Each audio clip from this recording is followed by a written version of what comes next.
We got a lot of material still to cover. So what we're going to do with the outline in bullet forms, we're just going to take and hit a few of the key points and move on. So what I'm hoping to accomplish with that, too, is to maybe cover a couple of chapters a Sunday, and then instead of having to take 2 or 3 class series to cover it, okay? So we're going to see how that works after we finish chapter 7, okay? So I just thought I'd let you know you're going to see a change in this somewhat. Anyway, we're in Leviticus chapter 7, as we just mentioned. And when we look at Leviticus chapter 7, what are some of the conversations here?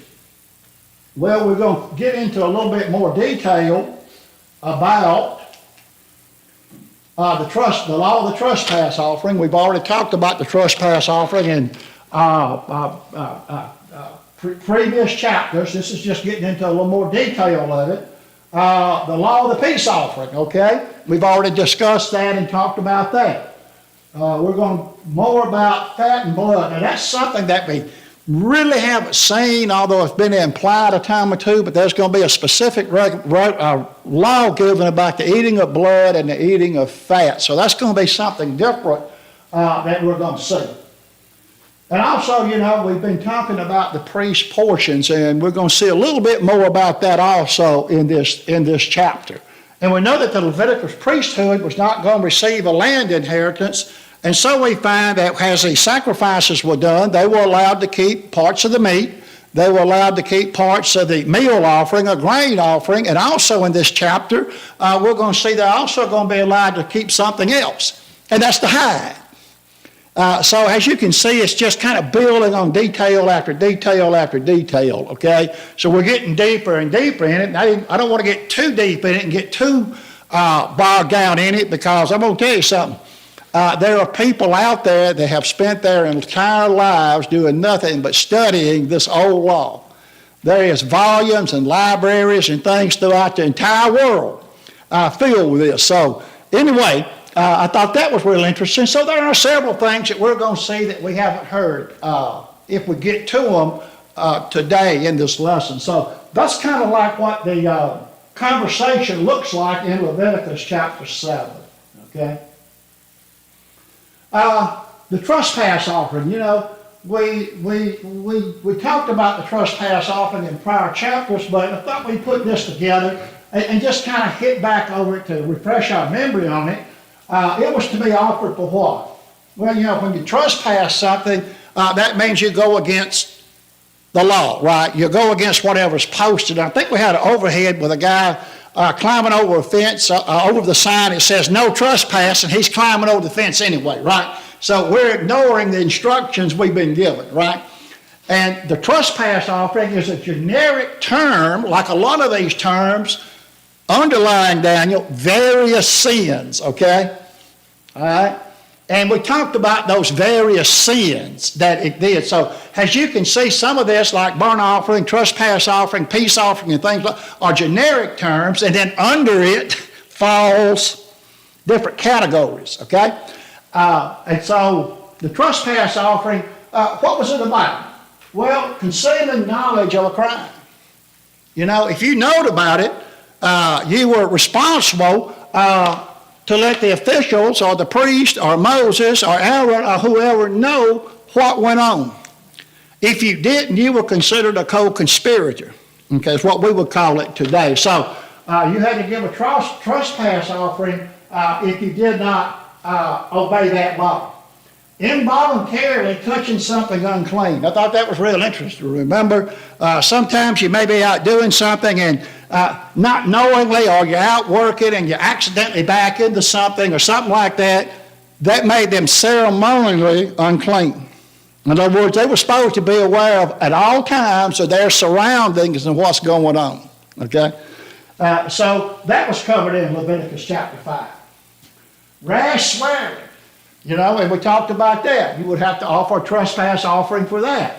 How about the sins of ignorance in the holy thing? Okay? And we talked about that word ignorance just simply means unskilled and unlearned, but there may be things that you were committing because you were ignorant about what was going on. Well, today, instead of doing the trespass offering, what do we do when we realize that maybe there are things that we didn't quite understand or know about, and we begin to realize that we've been wrong in the matter? What do we do today in the spiritual side of it? We make the correction, don't we? Okay? Whether it be within ourselves, or whether it be if we have unintentionally wronged somebody, we go and talk to them and say, hey, didn't quite understand this is what's happened, okay? That would be our trespass offering today in the spiritual side of it. But back on the physical side of it, they actually, had a sacrifice for that.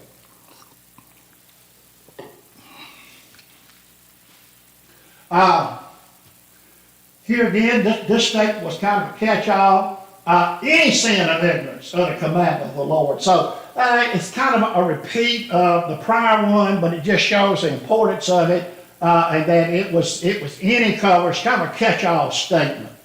What about a breach of trust or fraud? We talked about that. Taking something that does not belong to you, or manipulating something out of somebody's hands that didn't belong to you. Under this law, if you remember, let's say they were walking down a path and they found a $5 bill.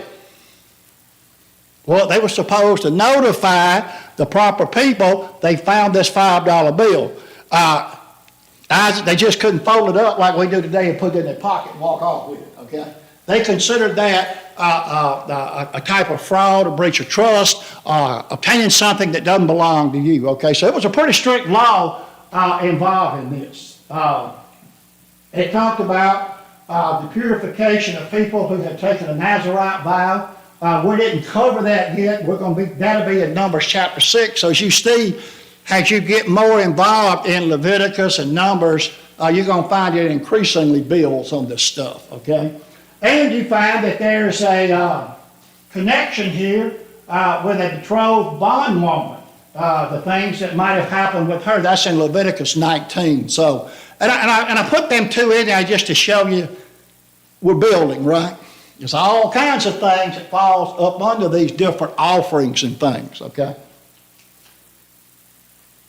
And that's why I want to back out a little bit. Now you had, the sin offering, and we talked about this. We talked about Christ, the crucified, is the bearer of our sins. 1 Peter 2:24, who himself bore our sins in his own body on the tree, that we, having died to sin, might live for righteousness, by whose stripes you were healed. You had to be careful about this sin offering because you didn't want it to become not a sweet-smelling offering. Different sacrifices according to the status of the sinner. I didn't enumerate any of them, but I just said different sacrifices. I was starting to see you had different categories of sin that fall up under this, okay? So there's all kind of things that went on here with this. I'll probably spend more time on that. Here's kind of a comparison here between the sin offering and the trespass offering. I think we've covered all that pretty good. And this was something here that was real interesting about these 5 offerings that we don't think a lot about it, and it don't show up too good on this overhead.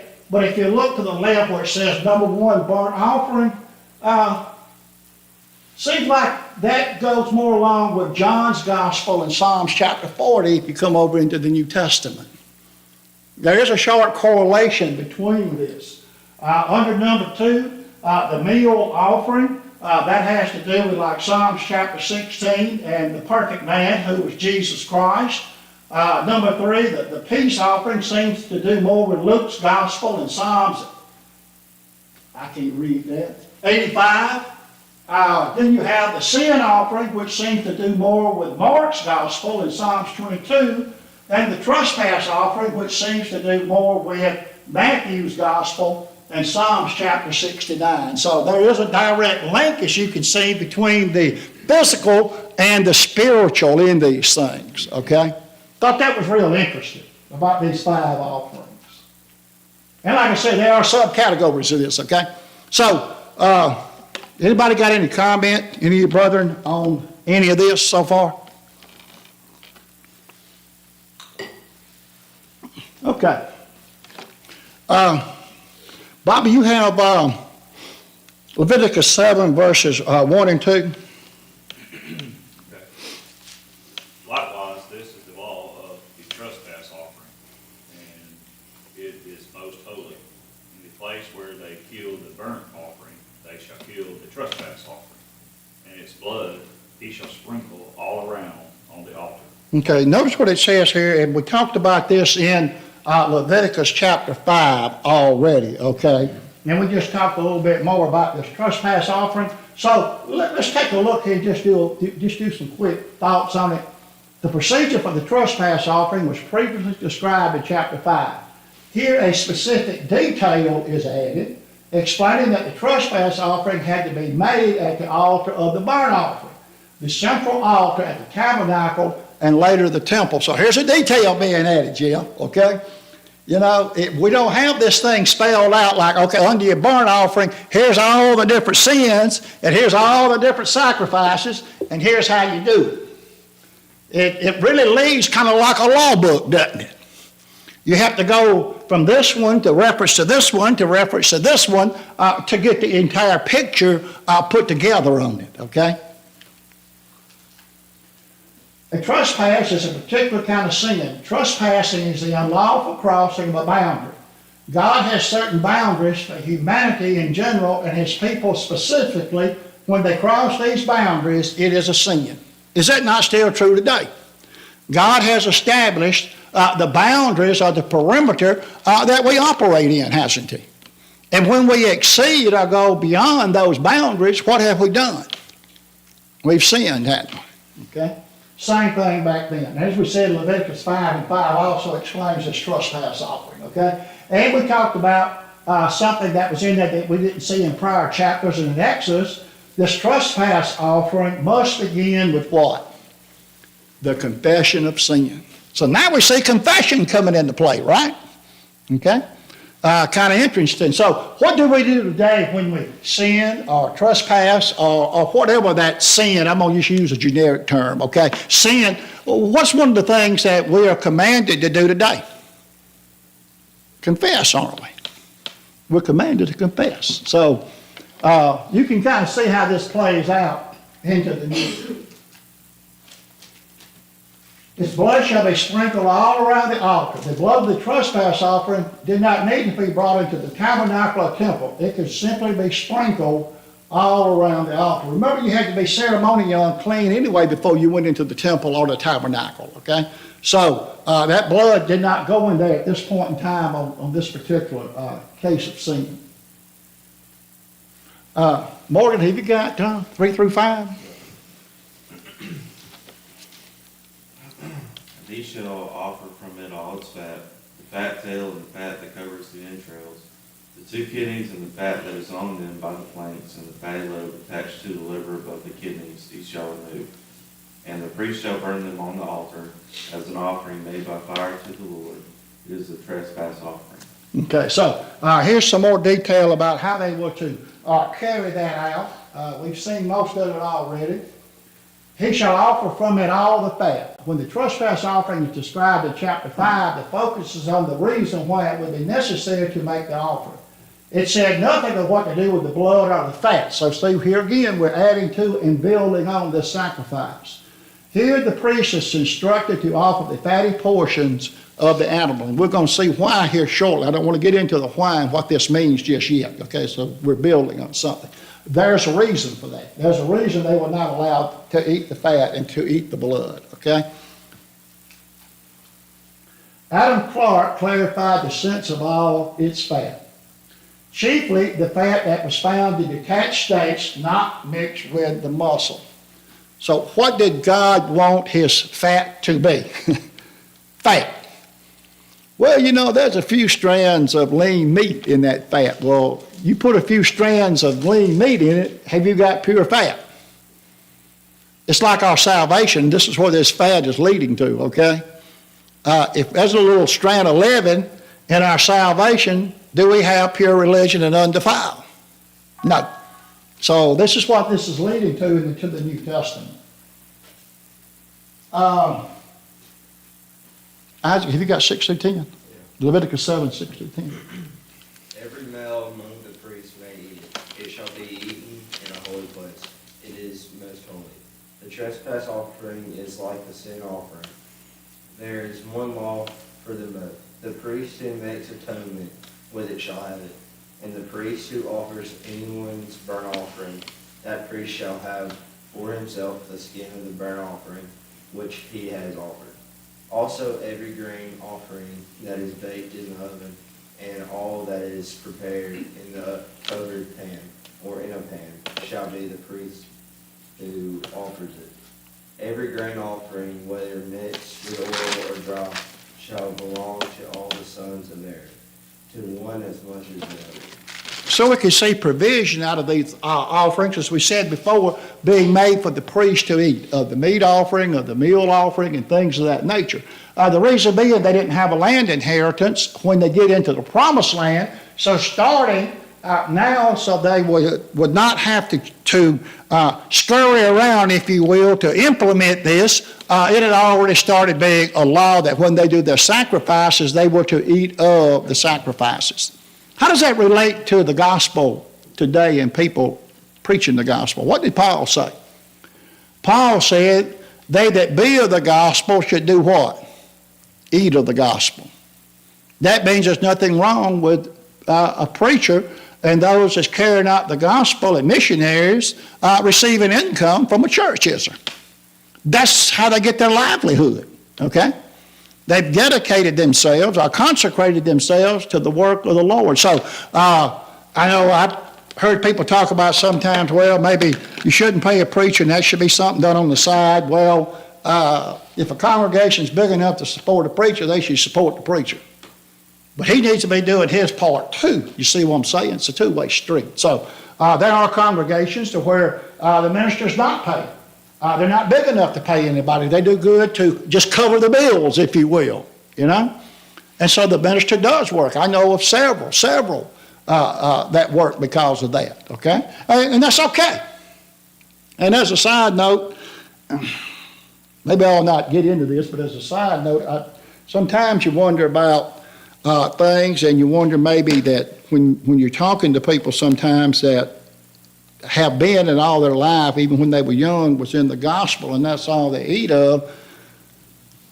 Sometimes you see it hard for them to relate with the everyday life, okay?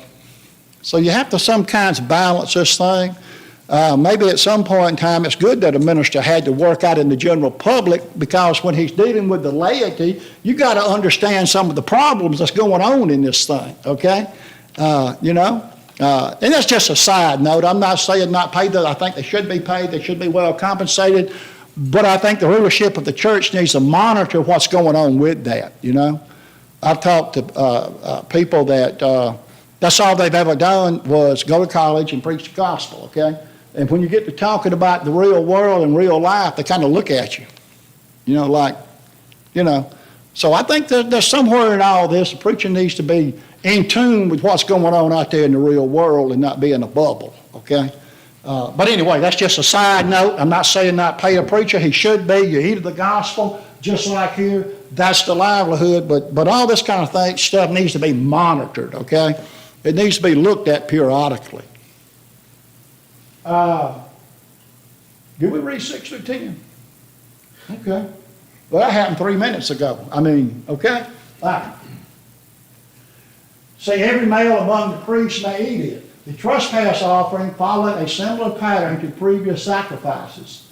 The blood and the fat belonged to God, and the meat portion could be shared among the priests, with its distribution determined by the priest who actually performed the trespass offering or the sin offering.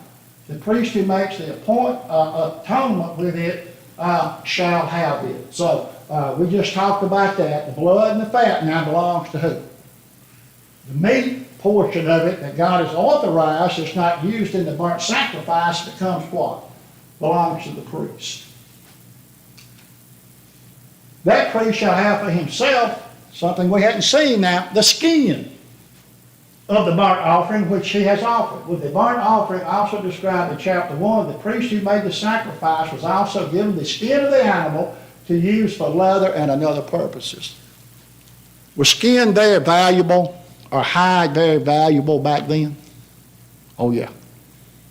So they could use it to make shoes or do whatever they wanted to with. This was another way that they could support their livelihood, okay? So they were to be given the skin. So you can see that the priests, they were going to be pretty well taken care of, wasn't they, by the people, by these sacrifices.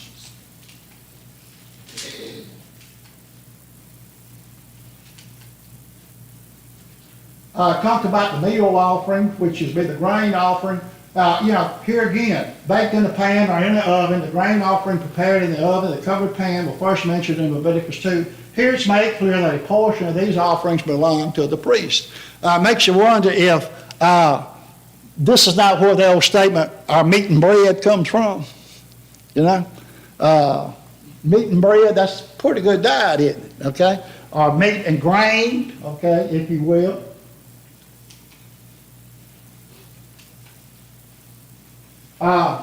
And of course now, the ones doing it, they had to still do what with it? They had to divide it among each other equal. Shall belong to the sons of Aaron, to one as much as the other. Okay? With the grain offering, previously described in chapter 2, the distribution was the responsibility of the priest who made the offering, but he was supposed to make sure that the portions were distributed equally. Okay? So everybody shared in it that was in the priesthood.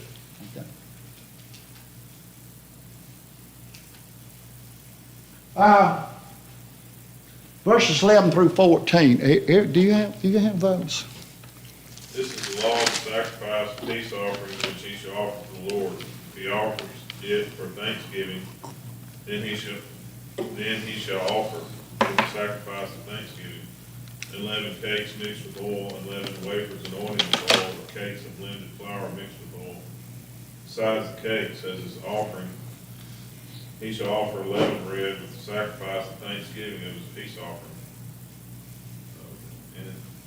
And from it, he shall offer one cake from each offering as a heave offering to the Lord. It shall belong to the priest who sprinkles the blood of the peace offering. Right. So with this overhead here, the peace offering and fellowship offering, so we're going to look at it like this because you kind of put plus, plus, and plus together. Why? Expresses thanks to God, gives God a spirit, gives God a gift, or make a special promise to God. See, this peace offering was not making God making peace with us, we're making peace with Him. Okay? Where? On the bronze altar. What? One herd animal, male or female, plus bread made with or without yeast. So they could do this either way, with or without yeast. So far it's been without what? Yeast, right? Because yeast is considered, leaven is considered sin, right? But in this particular case now, God's going to allow this peace offering to contain some leaven. Maybe that was done to show forth that you are acknowledging your sins to Him. Lord, I have sinned before Thee, and I acknowledge these sins through this offering that I've made. Okay? So, that's one thought on it.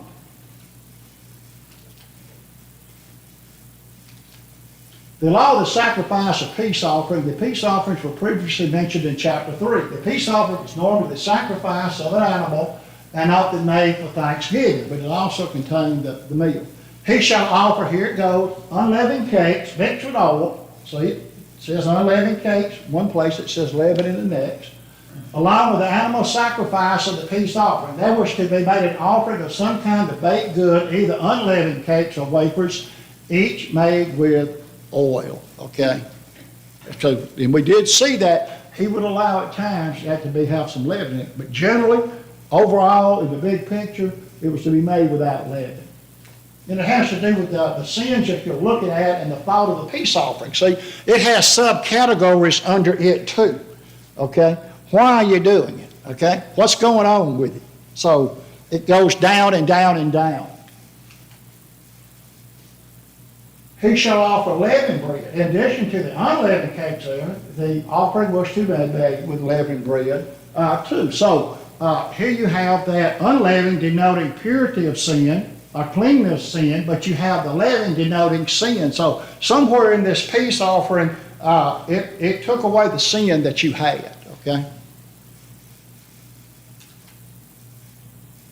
And I can tell you right now, when you go out and research this, there are scholars out there and people that have studied this over and over, and they're still studying it and trying to figure out why he allowed that leavened bread in there, okay? So don't be surprised if you go out there. There's a lot about antiquity that we know based upon the Bible, but there's a lot about antiquity we don't understand how they actually practice this, okay? And you're going to run into that a lot when you go back into this old law. The peace offering is supremely the symbol of communion based on reconciliation. It is the offering which symbolizes two sides to a great transaction. One of those is that God, and that the other is man. God and man are at peace. The Godward side can only be symbolized by that which is unleavened, free and from all evil spirits. So see, the unleavened side of it. Okay? But does man, how would I say this, does man ever get all the leaven out? You work toward it, don't you? But you're still fallible, aren't you? Maybe that too was to symbolize the fallacy that they had. You know? I'm going to do it. I'm working toward this perfection, which means well-roundedness, but I'm not there yet. You know? And, you know, as a human being, you have to ask yourself the question sometimes, even though you strive and work toward these things as a human being, are you ever going to have that total perfection in your life? You know, you have to acknowledge that you got faults, right? Maybe that bread symbolizes with the leaven our faults. I have faults. I know about the purity, but I also have faults, okay? So anyway, making peace with God, you have to acknowledge those things. And you know, a lot of times in our prayer, we ask God to forgive us of those things that we've committed, but also of those things that we've not committed. Okay?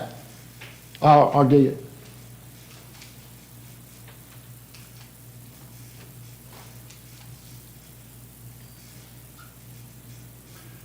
In the symbolism of the sacrificial system, this is fascinating. The peace offering was accompanied by the priest holding before God. Now, here's something else that we talked about. Holding before God unleavened bread in one hand and leavened bread in the other. In some ritual manner, the unleavened and the leavened were waved before the Lord. From a New Testament perspective, we may connect this to the fact that Jesus Christ had made peace between Jew and Gentile, breaking down the wall that previously separated them, and Jesus Christ himself is our peace because of the sacrifice he made with his own flesh. Well, there's another thought about that leavened bread. Did that represent what was to come in the future? The Gentiles? So there's a whole lot in this that can be looked at and thought of into this. Okay? Oh, the man got a question. Whoa, wave offering and peace offering. Okay, we're going to look at that here in just a minute. So let's see. I'm going to pick up. Let's pick up at verse 16. Daniel, have you got verse 16? Let's see. Let's go down to verse 20. But if the sacrifice of his offering is a vow or a voluntary offering, it shall be eaten the same day that he offers his sacrifice. But on the next day, the remainder of it also may be eaten. The remainder of the flesh of the sacrifice on the third day must be burned with fire. And if any of the flesh of the sacrifice of his peace offering is eaten at all on the third day, it shall not be accepted, nor shall it be imputed to him. It shall be an abomination to him who offers it. And the person who eats of it shall bear guilt. The flesh that touches any unclean thing shall not be eaten. It shall be burned with fire. And as for the clean flesh, all who are clean may eat of it. But the person who eats the flesh of the sacrifice of the peace offering that belongs to the Lord, while he is unclean, that person shall be cut off from his people. Very good, thank you. And I got a little bit ahead of myself, okay? I got to back up here for a little bit, and I want to talk about where it says here about the heave offering. And he shall offer one out of the whole obligation for a heave offering unto the Lord, and it shall be the priest that sprinkle the blood of the peace offering. And the flesh of the sacrifice of the peace offering, thanksgiving, shall be eaten the same day that is offered to the Lord. He shall not leave any out until that morning. So, one of the things that you're going to see here is going to talk about a heave offering, and it's going to talk about a wave offering. So what is this going to be about? We had talked about the heave offering and the wave offering before in previous chapters, and the heave offering went something like this. Okay, it was an up and down motion. Now the wave offering went something like this. Can you see it starting to symbolize something? This way and that way. What does that look like it's trying to symbolize? The cross, doesn't it? Okay? And we'll see this in just a minute. So what was all this about? It mentioned the heave offering here. Yes, a heave offering and a wave offering. Adam Clark says this regarding the heave offering, indicating that it comes from the Hebrew word to lift up, because the offering was lifted up toward heaven as the wave offering in token of the kindness of God in granting rain and fruitful seasons and filling their heart with food and gladness. As the wave offering was moved right to left, so the heave offering was moved up and down. And in both cases, this was done several times, okay?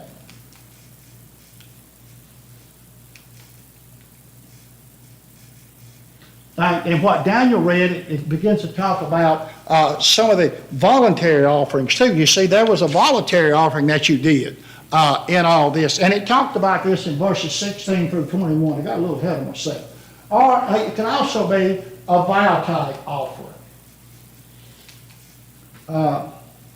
Remember, the burnt grain and peace offerings were a voluntary type offering.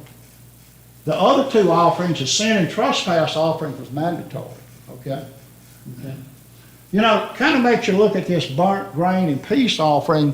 How do we give today? Is it mandatory or is it voluntary because our heart and wallet has been washed in the blood too? You know? So, are we seeing some shadows of this right here?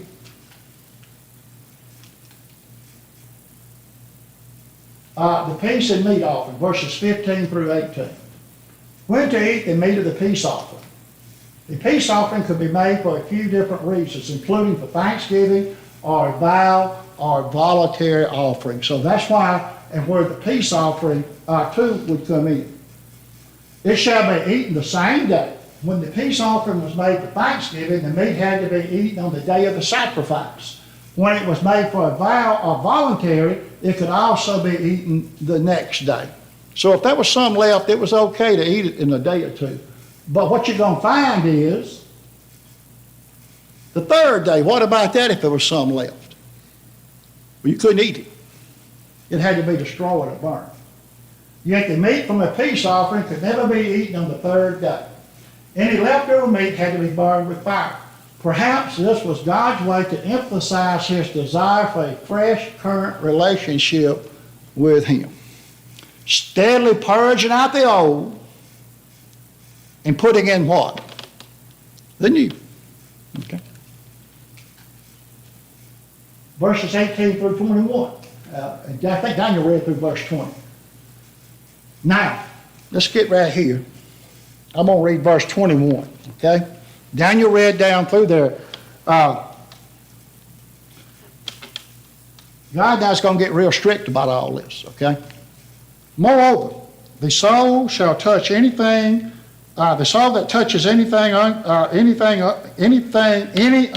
thing has the uncleanness of man, or any unclean beast, or any abomination of unclean thing, and eat the flesh of the sacrifice of the peace offering, which pertains to the Lord now. You can't eat of that part which pertains to the Lord. Even that soul shall be cut off from among what? The people. We've seen that before, haven't we? So God's going to get very strict about how he wants this done. Now, if you're guilty of eating that meat on the third day, or you're guilty of eating that meat portion that belongs to the Lord, let's say you withheld part back of the sacrifice, what? You want me to burn this pretty meat, okay? Man, wouldn't this pretty fat be good in some turnip greens, Eric? I just cut me off a little slice. Well, it says you're going to be cut off from the people. And we talked about last week, maybe the week before last, what this means in a strong way. Here, presumably, the strong penalty of excommunication was reserved for those who knowingly ate of the peace offering while ceremonially unclean. If they did it accidentally or unknowingly, there was a sacrifice specifically accepted for it. So if you done it, you didn't know it, okay? Here again, you can make correction, but doing it knowingly, excommunication. Now we looked at what that word excommunication means in the old world. Yes, does it mean disfellowship? Yes. Does it mean put out the camp? Yes. We've practiced somewhat excommunication today at times when people are unruly and won't bring themselves in line, then what happens, okay? They're excommunicated from, or they're put out of the camp of the Lord, right? Okay? But what else did we see that this excommunication could carry with it? In some instances, the death penalty. Okay? So this is a very serious word and very serious charge there under all. And I guess you could say today, if you wanted to tie it in with today, that this excommunication from the church, does it still result in the death penalty? Yes. Huh? Spiritual. Yeah, spiritually. Because you got to stand before the judgment, right? Okay? And if you're excommunicated from the church and you've forsaken the Lord, well, what is the penalty? Death. So, it's kind of the same thought in mind here with all this, okay? So.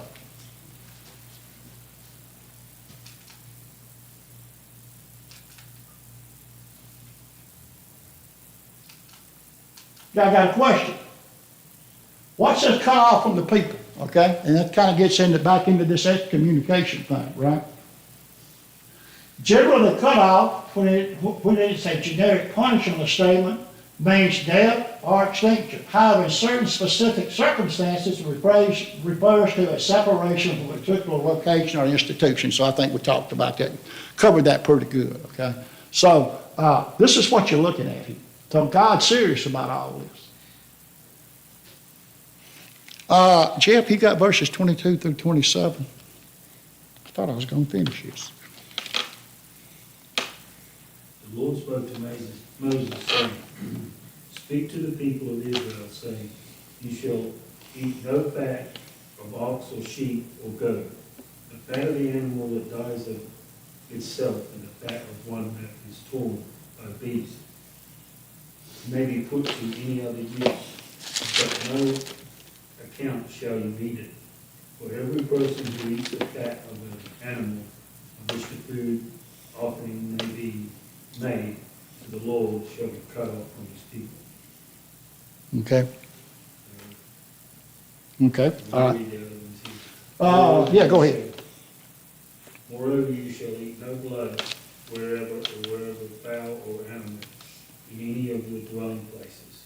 Whoever eats the blood, that person shall be cut off from his people. Okay, so he's getting really, really strict about all this now, isn't he? So you're finding out that God is serious about what he's saying is to be done. And so we talked about the fat. You should not eat any fat of ox, sheep, or goat.